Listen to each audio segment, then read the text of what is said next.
Welcome back to the Freelance Fairytales podcast, where we chat all things remote work, freelancing, mindset, and financial freedom. This week, I'm very excited to welcome on my good friend, Georgia Austin, who has broken Fiverr records with her Fiverr Pro and top-level seller copywriting profile.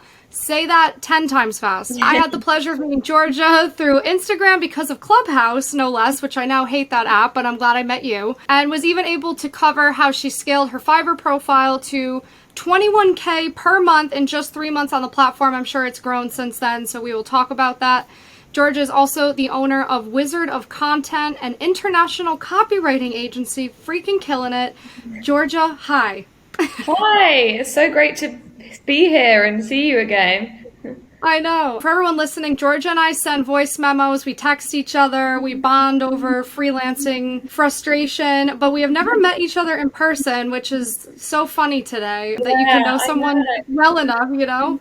Yeah, it feels like we've always been chatting on video and just seems like completely normal, and it is. I know. I know, because at Clubhouse, we've heard each other's voice a ton, but we've never actually had coffee in person. So we're gonna have to fix that sometime soon. Only problem is you are very far away from me if you're still down in Brazil. I am, but yeah, I'm in Brazil right now, but my dad actually lives in Philadelphia, so I'm always in the US. But hopefully I can get out there soon anyway. Okay. Yeah, if you do, you definitely need to tell me, because I feel like I know you quite well. But all right, so for everyone listening to this podcast, they are listening for freelancing help, for Fiverr help. So I'm going to ask you all the basics because everyone's going to want to know. Sure. Let's start with the timeline, because your timeline is so impressive. How short you were on Fiverr to then have such monetary success so quickly. Yeah. So if you could run through your timeline, that would be awesome. Sure. So yeah, in a nutshell, well, not really in a nutshell, I'm going to take you way back since the beginning. So I began my Fiverr profile in April 2020. And this was actually after I saw some of your TikTok videos. And like many other people on Fiverr, I was also inspired by your journey. And I decided to do the same. And yeah, I didn't really think anything would come of it. So I made my account. And to my surprise, I got my first order within 2 days. And I woke up to a notification in the morning like, congratulations, you've received your first order. And I was like, oh my gosh, I really wasn't expecting this at all. But as I'm sure most people know, the algorithm on Fiverr, it does throw you on page one at some point, so you can always expect to have an order pretty soon, which is great. So everyone gets a chance, which is awesome. So I got my first order in the first 2 days, and then over the next couple of months I was doing maybe 2 or 3, 4 gigs per week, and it was good to kind of have a little side hustle. And I'd really just started out being a freelancer in general, because I'd left my full-time job in the December of the previous year. So this was really exciting for me to have a bit of extra income. I think I was doing maybe around between $500 and $1,000 a month for about 4 months. And then I decided to apply to Fiverr Pro. And funnily enough, the day I got accepted to Fiverr Pro, I believe it was July that same year, so just a few months after I started my profile, I got accepted to Fiverr Pro the same day that I got offered a full-time job as a marketing manager in New York. So, at the time, I didn't see as much of a potential in being freelance on its own. So I kind of went down the safe route, and I ended up going ahead with the full-time job, because this was also one of the first senior positions that I'd ever had in my life. So I thought, you know what, I'm going to go for this, and I'm going to learn so much. And I really did, which was an amazing experience. So I did that job until about December of that year, and then sadly things didn't really work out. I think the company was affected by COVID, something like that, along those lines. So I ended up deciding to turn my Fiverr Pro back on, and this was the first time I'd actually used Fiverr Pro. So that was I think it was at the end of January, the start of February, let's say February. And then it just picked up so much, and then my revenue was tripling every month. And it's just, I never expected it to grow this much. And it's just insane. Now I have a big operation behind it. It's not just me. I actually don't really do much writing anymore. But, for the first few months on Fiverr Pro, it was very long working days, 14-hour days, probably longer than that. And I know you have, when you were on Fiverr on your own, you were doing this way longer than I am. And I don't know how you manage to do such long working hours like that, but 14 hours a day. Yeah, right? 14 hours a day was my limit. So yeah, that was probably for about 3 months that I was doing this by myself. And then I was like, you know what? I need help. I can't keep working this way on my own. I'm going to have to bring on some other writers. And it was the best decision I've ever made. And here we are today, doing amazing on Fiverr, and I have an agency as well. So, I have 2 income streams here. So I'm so happy with how it's turned out. Never expected this. Yeah, that's unbelievable. Congratulations to you. That's incredible. I know people are really going to be interested in this episode to hear you and I talk about building out an agency below us, because people always say to me, how do I do that? How do I find writers? How do I create an agency? What do we do next? So we will dive into that, because people are going to be super interested to hear about that. Now, if you don't mind my asking, can you anticipate what your profile will make this year, or do you not want to say? Yeah, I think when December comes around, maybe I will hit 500K by then, but that's pretty much all been this year. So last month I did 67,000 on Fiverr, which was insane. Like, I could just never imagine. And this is after Fiverr takes their 20%. So I'm almost doing 100K a month for Fiverr, but minus the 20%. It's just crazy, honestly. I'm like, you guys, I've been dethroned, and I'm okay with it, because I'm so bored with Fiverr that I'm like, Georgia, take it away. No, you're the queen of Fiverr. Oh, yeah, I'm trying to become the queen of something else right now. I don't know what yet. But so tell everyone listening, what services do you sell on Fiverr to make that much freaking money? Yeah, so similar to what you're offering, I think you offer more services than I do, but currently I think I have 6 gigs. So I have website content and landing pages, which is basically the same thing. Like, I have the same questionnaire for those gigs, so it's not much difference.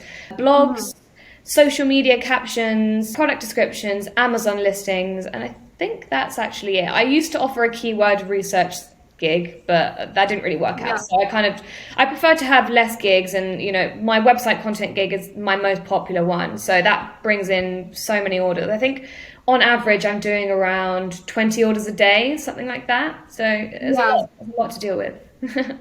What would you say, like, what's your base average price point if somebody buys one of your gigs? What's like the starting price point that they would come in at? Yeah, so right now it's $95, and that's a little bit under the threshold for Fiverr Pro services. They actually tell you to start at $100. Yeah, but I don't know why they've allowed me to do this. I start at $95 for everything except website content. So website content and landing pages start at $125. I know, what's funny, I did $100 on all of mine for the longest time, and this past spring I purposely raised them to $125 and $150 because I couldn't handle the work, even though I had an agency, because I had all these other things coming my way too, like with a podcast and writing a book and like all this crazy stuff. I was like, I'm gonna lose my mind if I don't slow this down right now. So I raised my prices, and it did slow it. I do notice when you go past that $100 mark on Fiverr Pro, it actually does start to slow again, because I would say in general, the client on Fiverr is not necessarily a client with, tens of thousands of dollars spilling out of their bank account. So you kind of have to meet them, a little bit in the middle. So that's very interesting that you start yours at $95. You do 20 orders a day. That's insane. I remember a few times having like 38 orders in my queue and being like, I'm going to have to practice slow breathing, or I'm going to start hyperventilating right now. Yeah, I've actually started doing that. I think every 20 minutes I sit in my chair and I close my eyes for 1 minute and I breathe in through my nose and breathe in through my nose. I had to think about that. Breathe in through my nose and very slowly out of my mouth, and it actually makes me feel so much better. And I don't know why I've only just started doing this, but it's crazy how simple things like that can make you feel so much better. So highly recommend that. Yeah, and I don't ever advocate that anybody work the way I did for 5 or 6 years, because I honestly feel like I'm almost having health repercussions now. I almost feel like my body is finally able to relax, because I have Bree working as my assistant now, managing the agency below me. Yeah. And now that my body's relaxing, it's like, okay, you abused us so bad for 5 years, you need to just calm down right now, because we're not okay. Yeah, all right.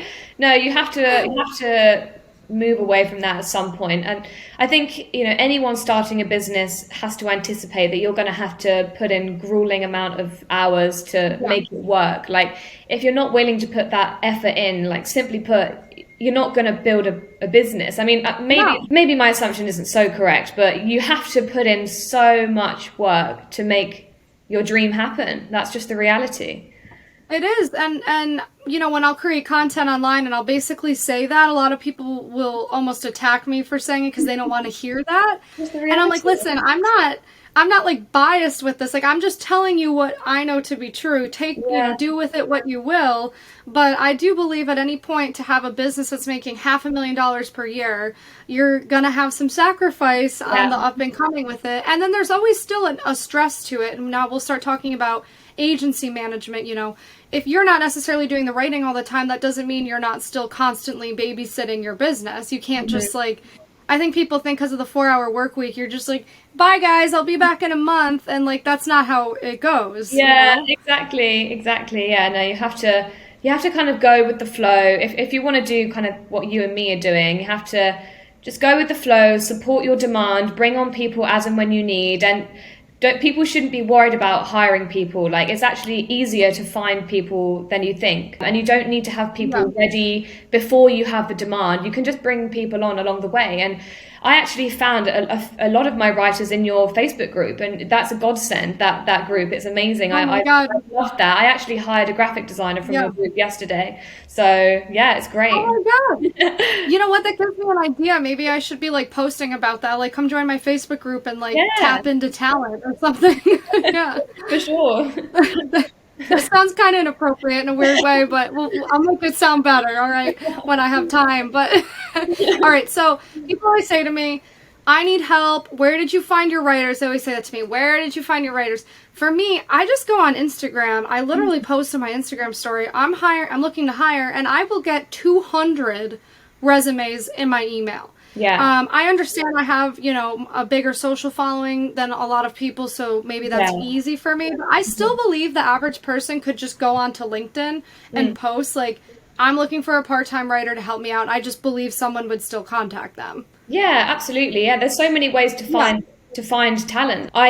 Aside from your Facebook group, the main platform I used was Indeed. So Indeed is a great way to find more writers. You honestly get so many applicants within hours. Actually, as soon as I posted a few of my jobs, I think within 2 days I had about 300 applicants. And it's interesting that you said that you were looking through 200 resumes, because I actually don't look at resumes at all. All I care about, me either. I'm sure you don't. I'm sure you were just saying that as in terms of the application process. But yeah, I don't look at resumes at all. I don't care what credentials anyone has. I'm sure you don't either. No. If they can write, they can write. Show me your sample work. Show me some blogs that you've written, website content, product descriptions, whatever. Show me your skill, and if you're versatile, and I'll hire you. The only thing I look at on a resume, if anyone's listening to this, is I look at the graphic effort that went into the resume. Like, I look at if they made an effort to make it look clean and nice, because there is some element of that to delivering an ebook or a blog. There can't just be like missing spaces and stuff. Yeah. So I look for that. I don't care about anything else in the resume. I don't care where you worked. I don't care where you went to college at all. I then go to the writing samples. If I like what I see, then I give them 2 live Fiverr orders that I pay them for regardless of if I hire them or not. And I'll typically give that Fiverr order to like 3 of them, like I'll be able to pick, generally one of them will do it good enough that I can then deliver it on Fiverr, and I'll pay all 3 of them. So I'll like lose out on money when I'm finding them, but not a lot. And that's my system. I don't know if you give them tests like that.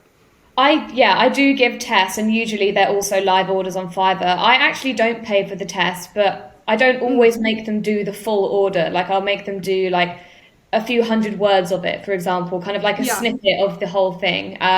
Most people are happy to move forward with that, and that's just worked for me right now. I think it would be too difficult for me to try and onboard people and pay everyone, because I really want to give everyone a chance, and I like to see how people do. So I guess I just sometimes I give out the same order to a few different writers and see who does it best.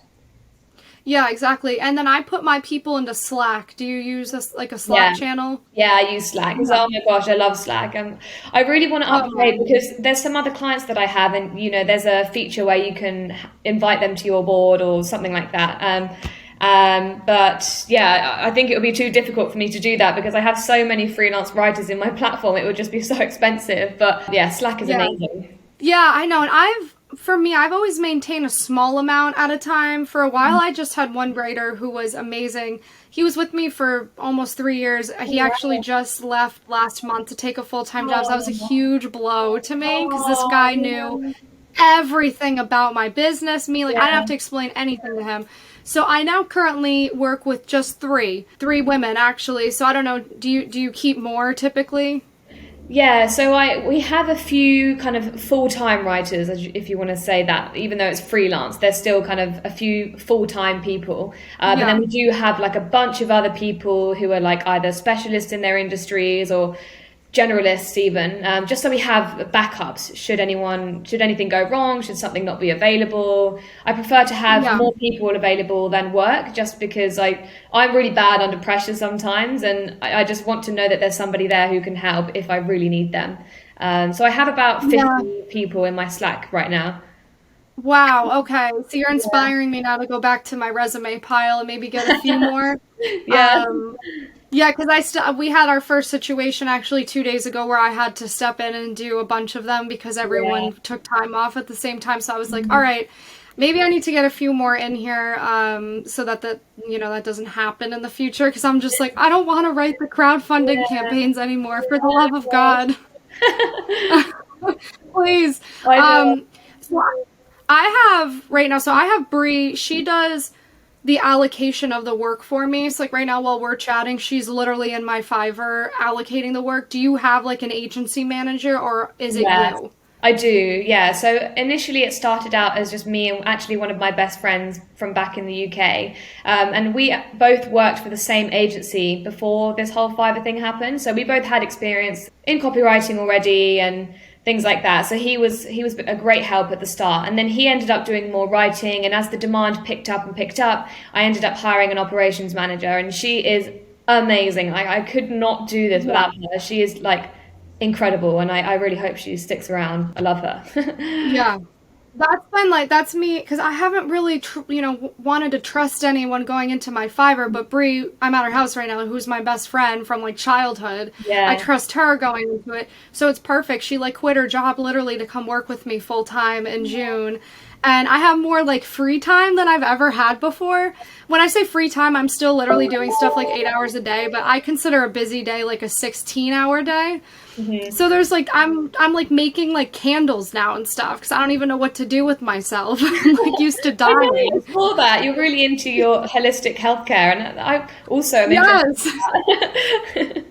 Yeah, I mean if you want any of the recipes or whatever, like hit me up because I don't even know what to do with my time. Yeah, because I'm used to having died in the past. Now, okay, so Wizard of Content is your own international copywriting agency. I love that you are the CEO of. So when did you launch that and when did you get the idea for it?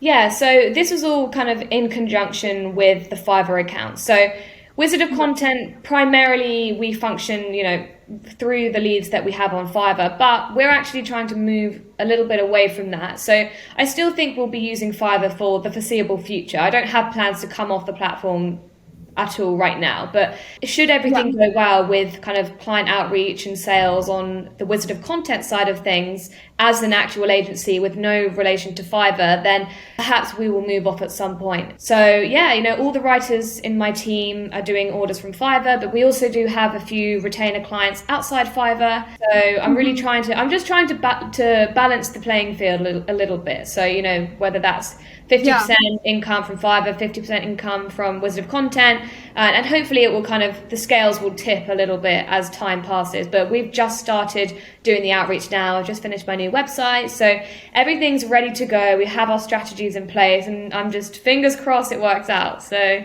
yeah. No, that's so smart. And people always say to me, they get nervous just relying on Fiverr. So in your case, Fiverr came first, and then the Off Fiverr brand came second, right? That's what I always say to people. Just get on Fiverr first. Just go on it. It is free. Yeah. And the rest will just literally fall into place. I mean, that's essentially what happened here. It will. And also, I'm actually thinking of creating an account on Upwork.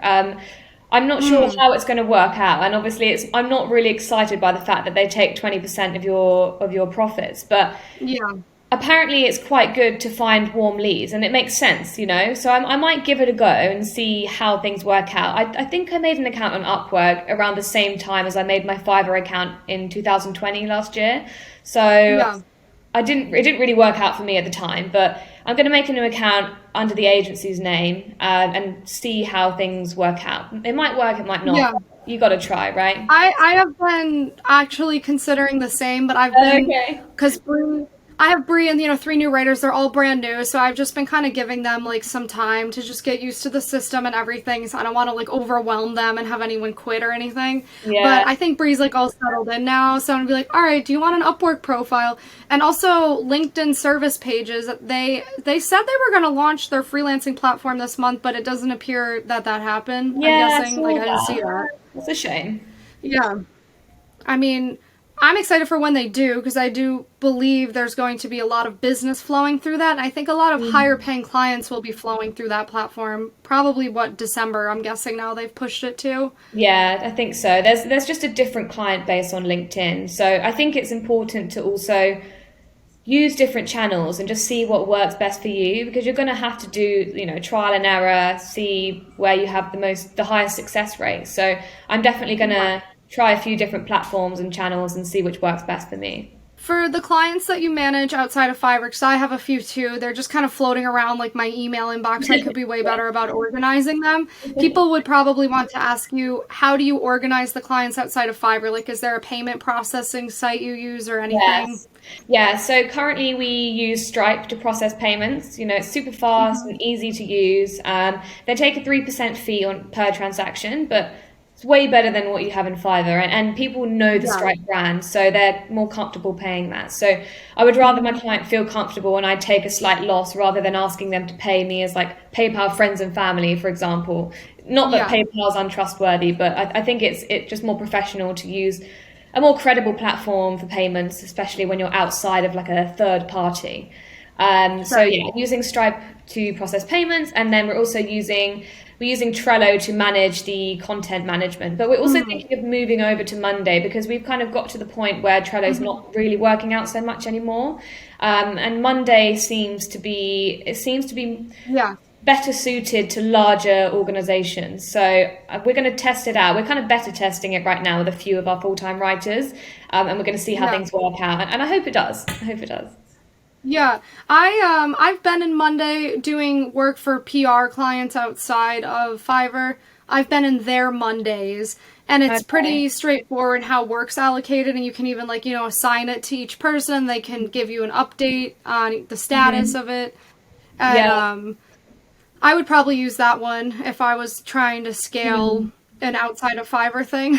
I'm like at an impasse with all my writing stuff right now. I'm just like deciding what I want to do, because I'm at a point now where I've saved a lot of the money that I've made. And I'll ask you this question too, because you're making a ton of money right now.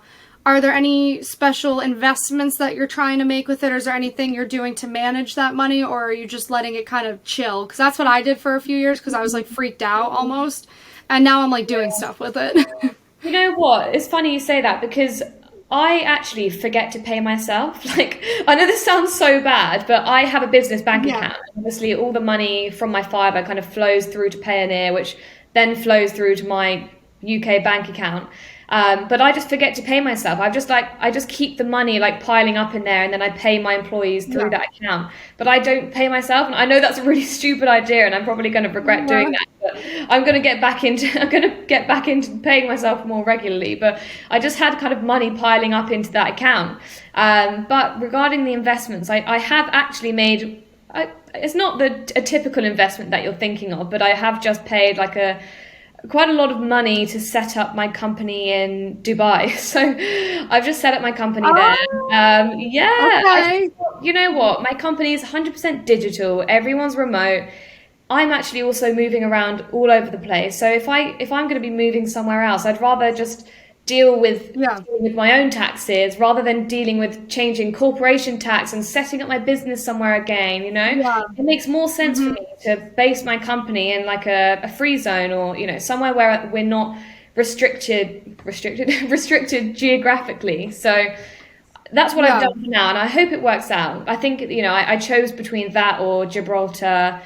In hindsight, maybe Gibraltar would have been a better option because it's kind of UK based, but we've gone with Dubai for now, see how it works out, and yeah, I hope it pays off. That's awesome. You always hear of that when people are like, set up a business in Dubai, but I've never actually met someone who's going through with it. So Yeah. is it a complicated and expensive process to do that? You know what? It's not complicated because I'm paying a consulting company to do everything for me, and they've made it so easy. Yeah, they've made it so easy. So everything's fine on my end. I've just been signing papers and sending it their way and just kind of going with the flow. But I'm going to have to go out there to kind of get my ID card and my bank account, I think, next month, which is exciting. But yeah, no, I'm just really hoping it all works out. That's awesome. So I guess to wrap it up, we'll have more fun topics here. Like how has your life changed from this and this money? Like what are like the good sides of this? What about your life is like better and easier now? Yeah, I just don't even know where to start. I think an obvious answer would be the fact that I have so much more freedom. I don't have anyone to report to. I'm my own boss, and this is, everyone's dream. Everyone wants to have their own company, or maybe if they don't have their own company, but just be a freelancer and have the freedom, go wherever you want, not be restricted in so many areas. And I feel like there's so much that I'm grateful for, and just being able to live my dream. And I've always wanted to have a company, but I kind of never really knew where to start. And everything with starting my Fiverr account just rolled over and everything fell into place. So I feel very happy right now because, when people say, you're put here on the planet for a reason, everyone has a purpose. I really feel like I found my purpose now. So I'm very happy about that. I want to give you like a hug right now, like through the computer. That's so amazing. I love when people tell me they're like, I feel like I found my purpose, because there's no better feeling, no amount of money, no amount of anything can compare to feeling like you're doing what you're supposed to do for now anyway. I do believe it can change, but that's awesome. Is your family and everyone like supportive of you with it? Have you had any like friends get kind of jealous or, any pushback?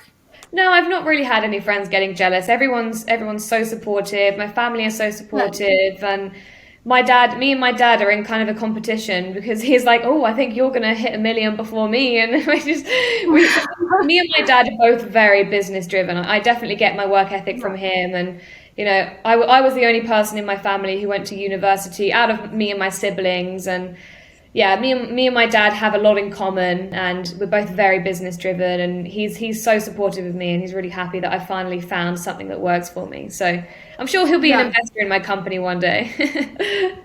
Oh man, that's amazing. Yeah, I remember when you were DMing me, what was it, a year ago, or not even, like this past spring with the questions, I was like, I may have finally met someone else in the world that is as hungry and driven as me. Because I remember you'd be like, what about this? I just got this. What about this? And I'm like, wow, this woman is going to set the world on fire. I was like, I think I just met my match. I think I found her. Oh, I love that. No, we definitely have that in common. We're both so driven and tenacious. And I think one of my best qualities is that I'm a doer. Like if I say I will do something, I will do it. Like I think if you want something in life, you will always find a route to get there. And if you don't, then either you didn't try hard enough, or you didn't, maybe you didn't plan properly, or you don't want it enough. There's so many things like that. But being a doer is a crucial trait to have in business. Absolutely.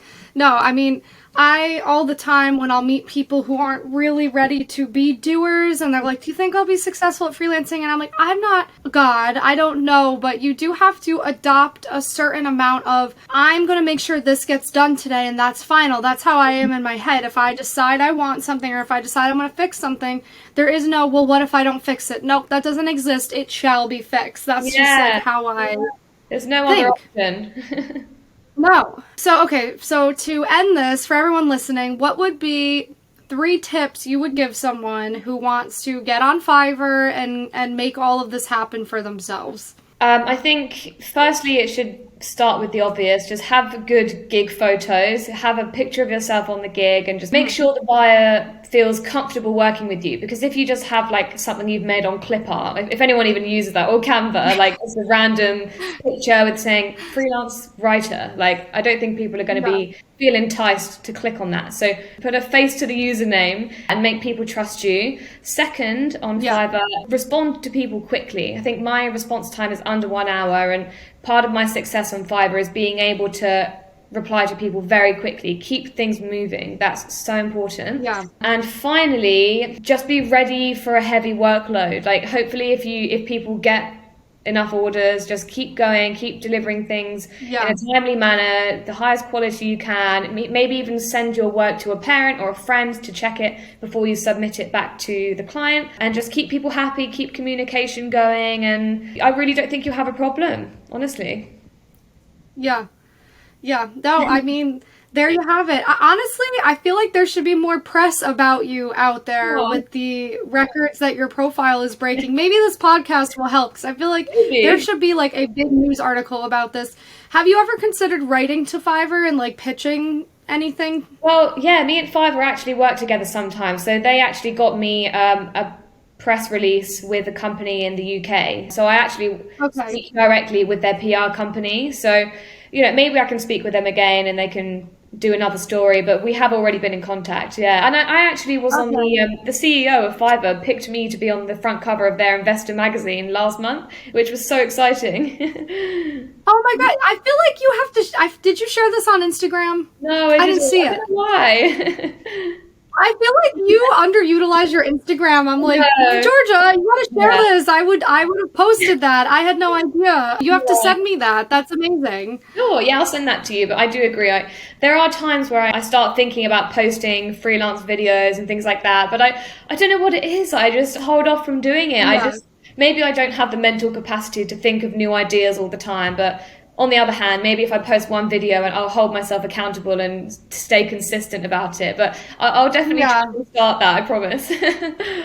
No, I know. It's like you don't even have to do that, but just like throw yourself a bone sometimes, you know, be like, oh, cross this or whatever, let people know.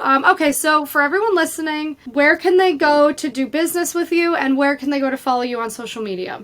Sure. So you can follow me on social media at Georgia Emily Austin, or my business page at Wizard of Content. And same for Wizard of Content, you can find us on wizardofcontent.com. There's a few different contact forms on there, whether you want to be a client of ours, whether you want to set up a call with us, or if you even want to apply to be a writer for the team. So there's a few different contact forms on there. And yeah, I guess that's everything. All right, we're definitely going to have to do a part 2 to this, because I feel like you are a wealth of information with just being like a massive success story on Fiverr. But we will end it here. So Georgia, my friend, thank you for coming on. Thank you so much. It was so much fun. And yeah, I would love to do another one. Hopefully people would like to hear another episode, maybe season 3. Okay.